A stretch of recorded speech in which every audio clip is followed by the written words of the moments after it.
어버이 주일 아침을 우리가 맞이했습니다. 이 땅의 모든 어버이들에게 하나님의 기쁘신 사랑과 그 놀라우신 은총이 함께 하시기를 예수 이름으로 축원드립니다. 이 어버이날을 맞고 또 어버이 주일을 맞이하면서 사랑하는 부모님께 꽃을 달아드리고 싶어도 드릴 수 없는 분들이 계십니다. 그 마음은 참 쓸쓸한 것이죠.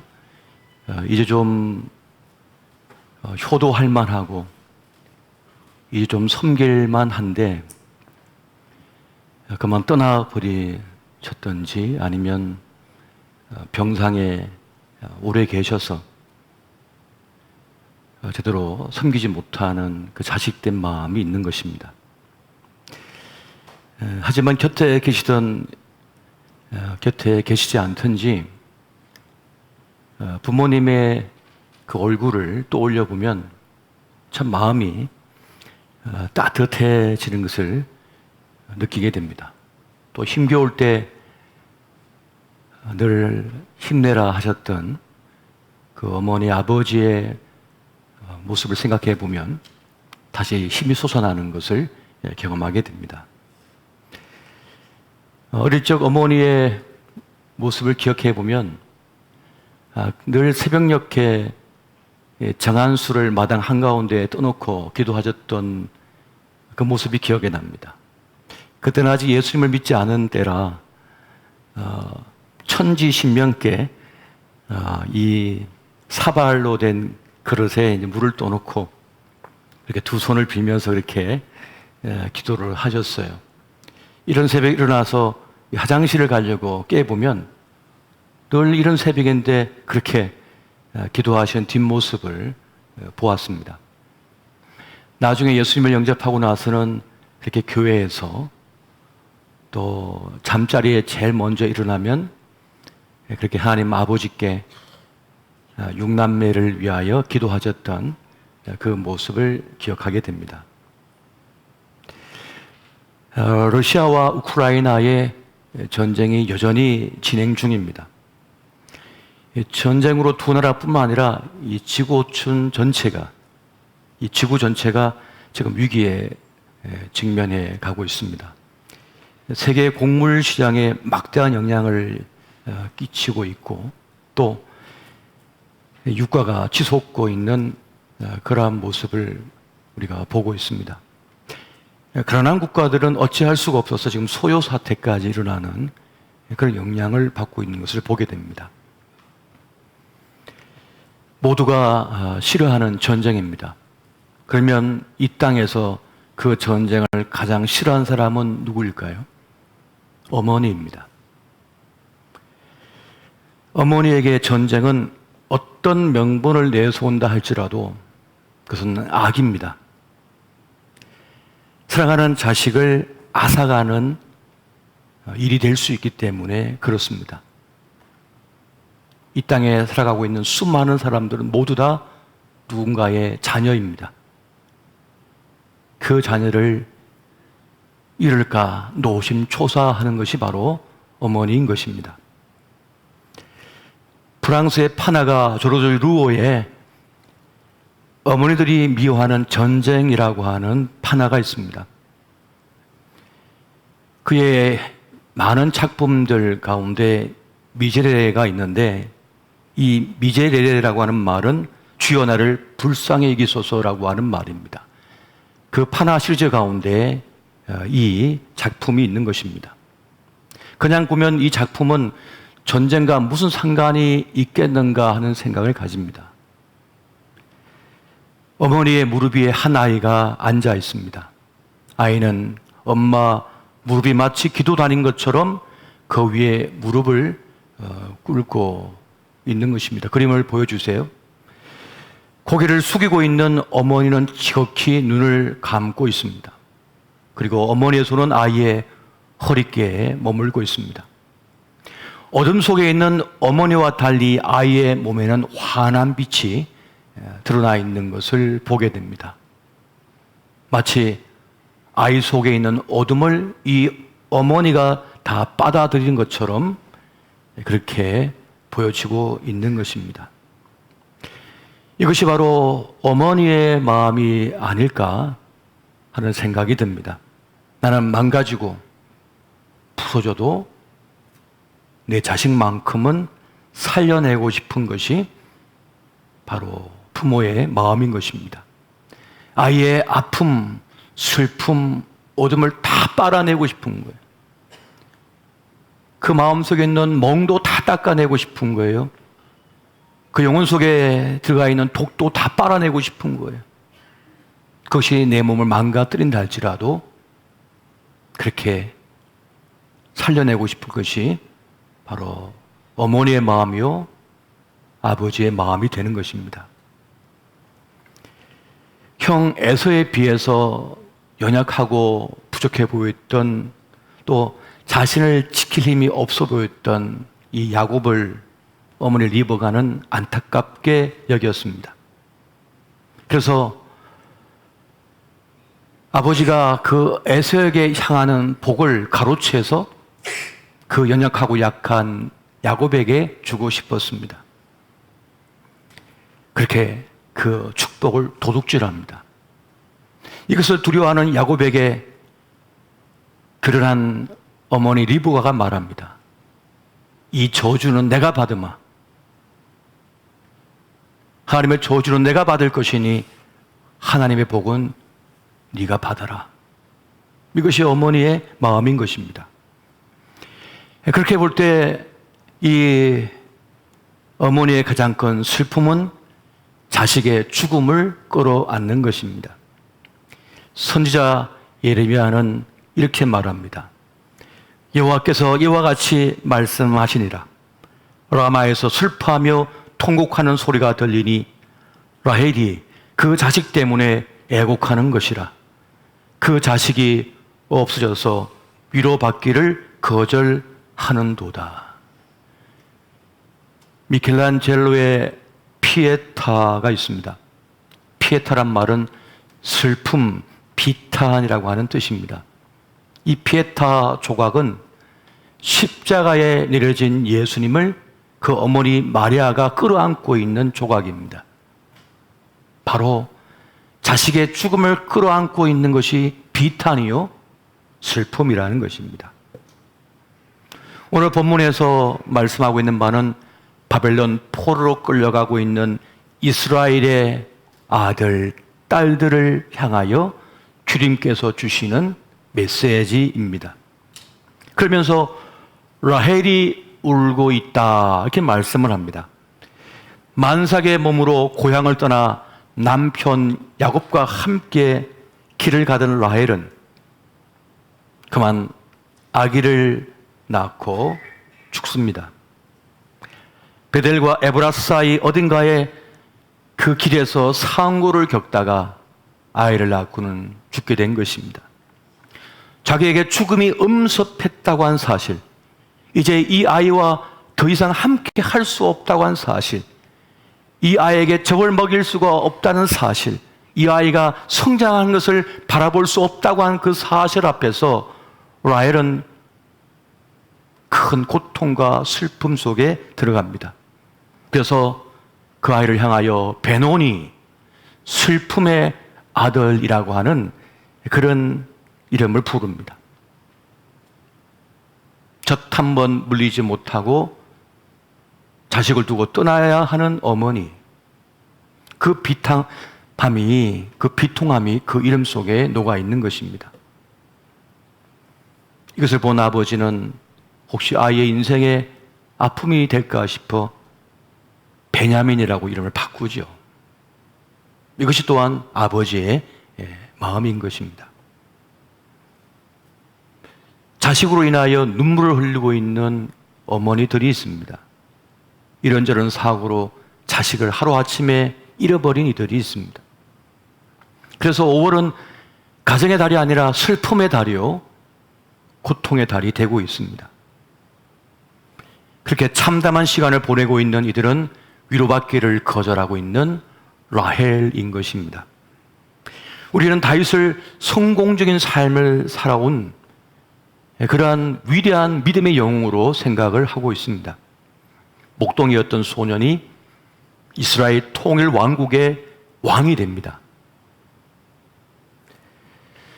누구보다 겸손했고 온유했으며 지혜로웠으며 굳건한 믿음을 가지고 있던 그런 인물이 바로 다윗이었습니다.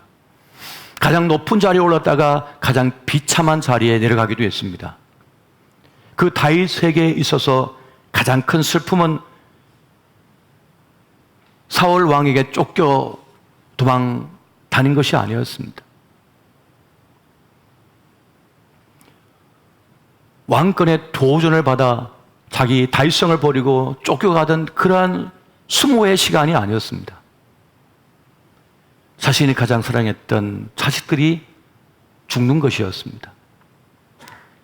그 자식들을 해친 압살롬, 그 아들도 일까 싶어서 다윗은 그 압살롬을 보호하기 위하여 무진장 애를 씁니다.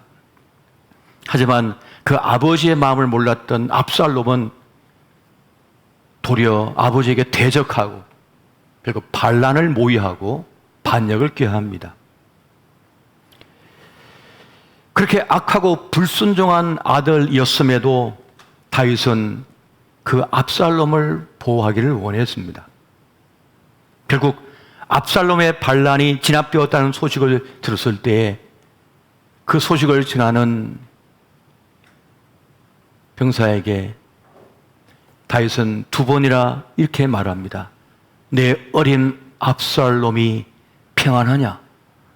내 어린 압살롬이 평안하냐?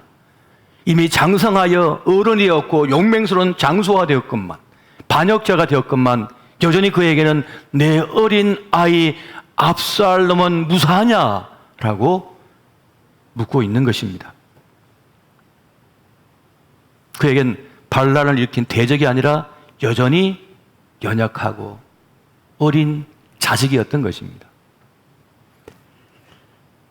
결국 압살롬이 죽었다는 소식을 듣는 순간 다윗은 마음이 찢어질 것 같아 아파 다락방에 올라가 내 아들 압살롬아, 내 아들 압살롬아, 차라리 내가 죽었다면 네가 살 수 있었을 텐데 하면서 그렇게 대성통곡을 합니다. 목숨을 걸고 그 반란을 진압하고 죽어간 수많은 군사들이 있었건만 염치에도 불구하고 그는 자기 자식의 죽음을 목 놓아 우는 그런 아비였습니다. 그렇게 잘났어도 못났어도 내 자식인 것이죠. 내 품에 낳은 자식인 것입니다. 지켜내고 싶고 살려내고 싶고 그렇게 사랑을 더 주지 못해 미안한 것이 부모의 마음입니다. 물론 세상에는 부모 같지 않은 부모도 있습니다. 또 세상에는 완벽한 부모가 없습니다. 세상에 완벽한 부모를 가진 사람이 몇 사람이나 있을까요? 다 여전히 부족하고 연약합니다. 순간 자식에게 나쁜 말을 할 수도 있고 폭력을 행사할 수도 있고 심지어는 자식을 버리는 부모도 있는 것을 보게 됩니다.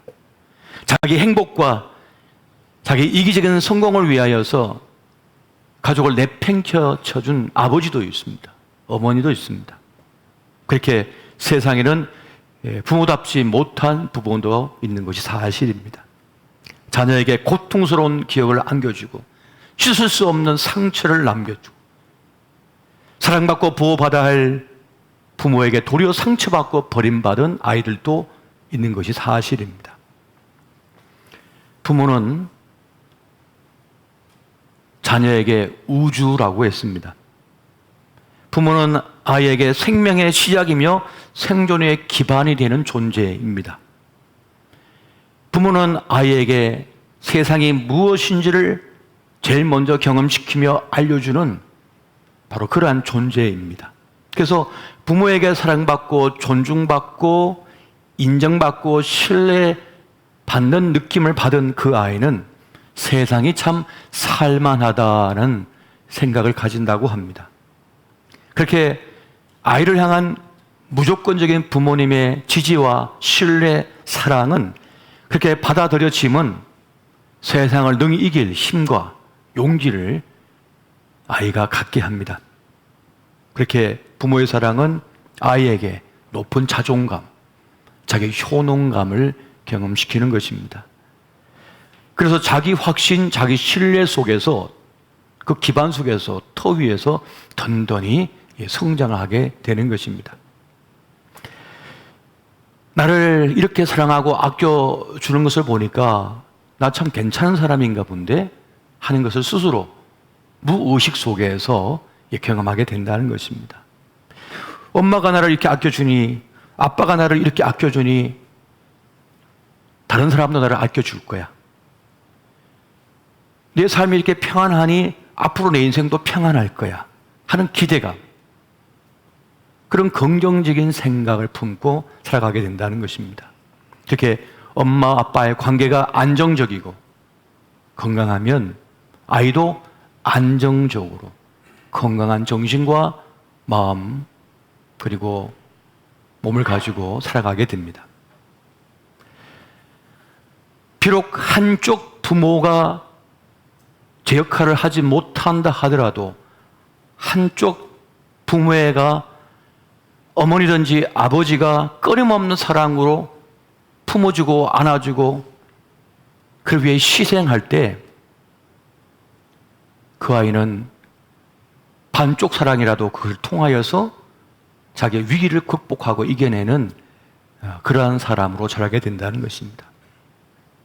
하지만 그 필요한 사랑을 받지 못하게 되면 그 사랑이 문제가 생기면 아이의 영혼 속에는 허방이 생깁니다. 도로를 달리다가 도로가 깨져서 움푹 파인 곳이 있어요. 그게 바로 허방입니다. 아이의 영혼 속에, 마음속에 허방이 생겨버리는 것입니다. 그것은 어떤 것으로도 잘 채워주지 않아요. 그래서 어떤 것을 먹어도, 어떤 성공을 거두어도 영혼의 헛헛함이 있습니다. 그래서 이 헛헛함을 채우기 위하여 친구를 사귀어도 친구에게 매우 몰입을 합니다. 그 친구를 잃을까 싶어서. 그 친구가 다른 친구와 가까워지면 시기하고 질투하고, 왜? 엄마처럼 아빠처럼 나를 버릴까? 몰두하고 집착을 하는 거죠. 그 애착관계가 더 깊어지는 거죠. 사랑하는 사람 만나면 그 아버지의 빈자리를 이 남자친구를 통하여 채우기를 원하고 이 남편을 통하여 채우기 위하여 더 몰입하게 되고 더 집착하게 되고 더 꽉 붙드는 거죠. 그냥 붙들면 붙들수록 자꾸 멀어져 가는 사람. 그러면 더 견디지 못하는 고통, 아픔에 빠져드는 것을 보게 됩니다. 강박적 순환이라고 하는 말이 있습니다. 어릴 때 받은 상처나 충족되지 않은 욕구를 채우려고 같은 패턴의 실수를 반복하는 것입니다. 아버지 같은 사람을 안 만나려다가 똑같은 사람을 만나는 거지. 너무 거친 아버지, 혼례하는 아버지, 무뚝뚝한 아버지가 싫어서 상냥한 사람, 친절한 사람을 만나고 싶어 하다가 조금만 잘해주면 그냥 홀딱 넘어가 버리는 거죠. 빠져들어 버리는 거예요.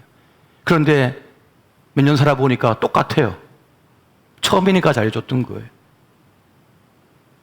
어떤 조건, 어떤 내가 바라는 것만 가지고 선택을 하고 결정했을 때 나타나는 아픔입니다. 아무리 자식이라 해도 부모님이 미울 수가 있습니다. 하지만 버리지도 못하고 미워하지도 못하는 그 부모에게 갖는 그 감정 속에서 고통하고 괴로워하는 분들을 많이 만나게 됩니다. 어떻게 이해를 해야 할까요? 어떻게 바라봐야 됩니까? 여러분, 분명한 것은 이 세상에 완벽한 부모는 없다는 것입니다. 자녀를 사랑하지만 아끼지만 자기도 모르게 상처를 입힙니다. 서툴기 때문에. 부모 교육 다 받고 자격증 받아가지고 아버지가 된 것이 아니거든요. 어머니가 된 것이 아닙니다. 그래서 그 갈등 속에 아파하고 힘들어합니다. 사랑하다 보니 결혼하게 되었고, 결혼하고 나니 아버지가 됐고 엄마가 돼버렸어. 그래서 부족하고 어설프기 짝이 없습니다. 그러면서 자식을 키워가면서 나를 키워준 아버지, 어머니를 생각하게 됩니다. 그런 말이 있습니다. 부모의 마음을 알려면 마흔은 넘어야 된다. 그 전까지는 부모의 마음을 다 알아차리지 못한다는 것이에요. 자기 수준에서 그냥 부모님을 생각한다는 것이죠. 물론 40 넘어도 철이 안 든 사람도 많습니다. 나이가 더 들어야 깨닫는 분들도 계십니다. 근데 어찌됐건 부모와 자식 관계에서는 이 아픔과 상처는 해결되어져야 되고 해소되어져야 할 아주 근본적인 것입니다. 우리가 살아가면서 맺는 관계에서 가장 1차적인 관계이기 때문에 그러합니다. 자신의 삶을 어떻게든 해결해 보려고 하는 시도이기 때문이고 또 자신을 새롭게 하는 기회가 되기 때문에 그렇습니다.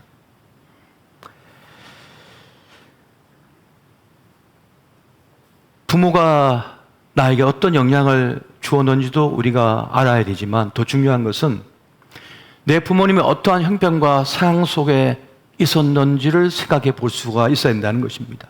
어떤 사람이었기에, 어떤 형편 속에 있었기에 나에게 이런 상처를 주었을까? 이런 아픔을 주었을까? 왜 이런 문제가 나에게 발생했을까? 내 남편은 왜 이럴까? 내 아내는 왜 이럴까? 그 근본은 부모님에게 있는 것입니다. 그 관계 속에 있는 것이에요. 아, 이래서 엄마가 그랬구나. 아, 이래서 아버지가 그랬구나. 이런 아픔 속에 자라났었구나. 살아오셨구나. 내 남편이 이런 상처, 아픔 속에 살다 보니 이런 행동을 했구나. 내 아내가 이래서 그렇게 집착하고 그렇게 힘겨워했구나. 하는 것을 이해할 때 조금이나마 그것을 새롭게 바라볼 수 있는 마음의 여유가 생길 수가 있다는 것입니다. 여러분, 우리 기억이라고 하는 것은 사실 주관적인 것이거든요. 똑같은 사건을 만났어도 사람에 따라서 전혀 다르게 이해하고 해석하고 경험하고 그리고 기억할 수 있는 것입니다. 엄마 그때 오빠만 공부 잘하는 오빠만 챙겨주고 나는 엄마가 무시했잖아. 내가 언제 그랬냐? 엄마는 기억이 안 난다. 똑같은 사건, 똑같은 형편, 그 시간 속에 있었지만 바라보는 이미지가 다를 수가 있는 거예요. 생각이 다를 수가 있는 것이죠. 그리고 내가 못 보는 나에게 내 주변에 있었던 수많은 사건들이 결부되어 있었다고 하는 사실도 우리가 기억할 수가, 이해할 수가 있어야 된다는 것입니다. 수없이 일어난 만남과 사건, 그 시간이 빚어낸 것이 우리의 인생이기 때문에 그렇습니다. 지금 내 엉망진창처럼 된 인생이 다 부모 탓일까? 내 남편 탓일까? 내 아내 탓일까? 물론 영향은 있겠죠. 그러나 다는 아닙니다. 냉정하게 바라볼 필요도 있습니다. 사실 솔직히 말하면 부모님도 완전하지 못했고 나도 완전하지 못하며 내 남편도 내 아내도 완전하지 않기 때문에 그렇습니다. 다 불완전한 거예요. 불완전하지만 살아가는 것이 무엇입니까? 인생이라고 하는 것입니다. 그것이 인생인 것이에요. 그것이 우리의 삶입니다. 분명한 것은 부모는 자기를 낳아준 부모가 있었고 또 자기 몸으로 난 자식이 있다는 것입니다. 누군가의 자식이며 또 누군가의 부모가 되고 있는 것이 우리의 삶입니다. 그 관계는 무엇입니까? 본질적으로 사랑으로 맺어진 관계라고 하는 사실이에요. 부모 역할을 잘할 수도 있고 좀 못할 수도 있고 서툴 수도 있고 어찌됐건 그 차이가 있지만 사랑했다는 사실이고 아꼈다는 사실입니다. 그런데 완벽하지 않기 때문에 그 아이에게 필요한 것을 다 해줄 수가 없었어요. 다 채워줄 수가 없었어요. 다 보살필 수가 없었어요. 다 해줄 수가 없었던 거죠. 그리고 내가 부모가 되었어도 내 자식을 위해 다 해줄 수가 없습니다. 그 고속도로 다 깔아주고 다 해줄 수가 없어요. 완벽하지 않아요. 그것이 자식된 우리요, 또한 부모된 우리인 것입니다. 그런데 그것이 정상이에요. 그것이 정상인 거예요. 모든 사람에게 사랑받고 인정받고 싶겠지만 그럴 수가 없습니다. 그런 사람은 이 세상에 존재하지도 않습니다. 우리 예수님은 12명의 제자 가운데 한 제자에게 배신을 당했고 모진 순환과 고난을 당하시며 십자가에 달리실 때는 다 도망가 버리고 나왔어요. 그것이 인생입니다. 세상에는 나를 좋아하는 사람도 있고 아껴주는 사람도 있고 하지만 나를 시기하고 질투하고 그냥 미워하는 사람도 있습니다. 그냥 뭘 잘못했기 때문이 아니라 내 사소한 표정과 말투가 싫은 거예요. 내 모습 자체가 그냥 싫어서 싫어하는 사람이 있어요. 그것이 인생이라는 것입니다. 그래서 나에게 일어난 모든 일이 부모 탓이 아니라는 것입니다. 다 부모 탓이 아닌 것이에요. 세상이 그렇게 생겨 먹었기 때문인 것입니다. 그 세상을 우리가 살아가고 있는 것입니다. 쉼겨울 때마다 제 방에 있는 어머니 사진을 보면 힘이 납니다. 위로를 얻습니다. 그 아버지 어머니 품에서 그 온기소에서 자랐다고 하는 것이 너무 감사하고 고맙습니다. 어른이 되었지만 그 품을 잊을 수가 없습니다. 이 주일날 긴장감 속에서 이 단위에 올라올 때 어머니가 살아계셨을 때는 늘 저를 위하여 1시간 내내 기도를 하죠. 설교를 들으면서 보면서 그렇게 저 서울에서 기도를 해주셨거든요. 그래서 조금 더 피곤하거나 힘겹다고 느낀 적이 없는데 이제 어머니가 떠나시고 나니까 주일마다 참 힘들다, 쉽지 않다는 것을 느낍니다. 왜 그럴까? 모든 여건은 다 좋은데 기도하는 어머니가 떠나셨거든요. 기도하는 어머니가 안 계신 거예요. 여러분, 우리의 있음은 바로 우리의 어머니, 아버지가 계셨기 때문이었습니다. 부모님은 싫든 좋든 우리의 삶의 뿌리입니다. 우리는 가지일 뿐인 것이지요. 그 뿌리 덕분에 가지가 존재하는 것입니다. 이렇게 우리는 부모님께 모든 것을 부여받았습니다. 하나님께서 우리에게 말씀합니다. 내 부모를 공경하라. 공경하라. 하나님은 부모 공경을 약속이 있는 첫 계명이라고 말씀하셨고 우리 삶을 지탱하는 기둥으로 우리에게 주셨습니다. 이 부모와 자식 간의 이 사랑과 공경이라고 하는 이 기둥이 무너지면 여러분 인생은 조그만 세상의 무게 속에서도 짓눌려서 무너지게 되어 있습니다. 다른 건 다 탄탄해도 그 기둥이 무너져 있으면 제대로 살아낼 수가 없는 거예요.